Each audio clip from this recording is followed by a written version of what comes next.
Alors voilà ce monde du XVIIIe siècle qu'on retrouve ici en gravure. C'est quand même toute une ambiance, ça, le 18e. C'est clair. Voilà, c'est l'ambiance du matin.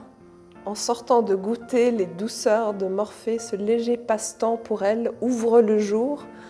Les soins de la parure auront bientôt leur tour et l'art à la beauté va dresser un trophée. Ah ben c'est chic, hein. Très chic.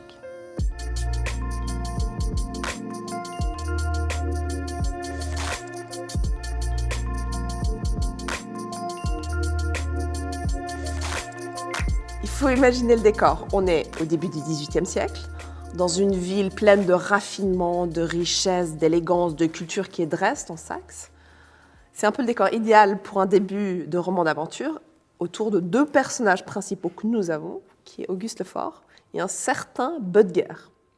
Oui, alors Böttger, jeune apprenti pharmacien, féru d'alchimie, qui va prétendre lors d'une soirée pouvoir transformer n'importe quel matériau en or. La pierre philosophale, comme dans Harry Potter. Exactement. Ça arrive aux oreilles d'un souverain, Frédéric Ier, qui n'a qu'une envie pour remplir ses caisses un peu vides, c'est d'attraper Böttger.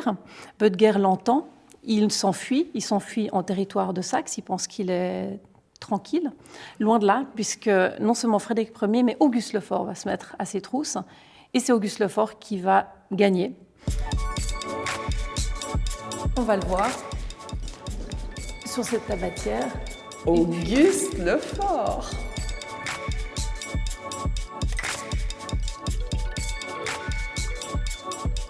Il va le capturer et il va l'emprisonner.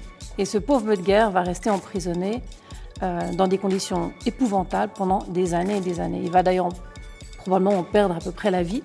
J'ai même entendu dire que non seulement il avait ces émanations de tous ces matériaux qui l'entouraient, les oxydes, etc., mais qu'en fait, il goûtait tout.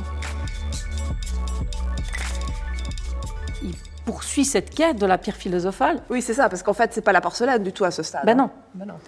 Il trouve, Hors porcelaine, enfin. Il trouve pas. Il trouve pas. Et heureusement pour lui, il y a un savant, un conseiller d'Auguste Lefort qui est là et qui a l'idée ingénieuse de le mettre sur un autre secret, à savoir le secret de la porcelaine, puisqu'on connaît Auguste Lefort et on connaît sa passion pour la porcelaine. Donc en 1708, on a une notice de laboratoire qui stipule que le secret de fabrication de la porcelaine est trouvé. Et puis en 1710, Auguste Lefort décrète l'ouverture de la manufacture à Meissen.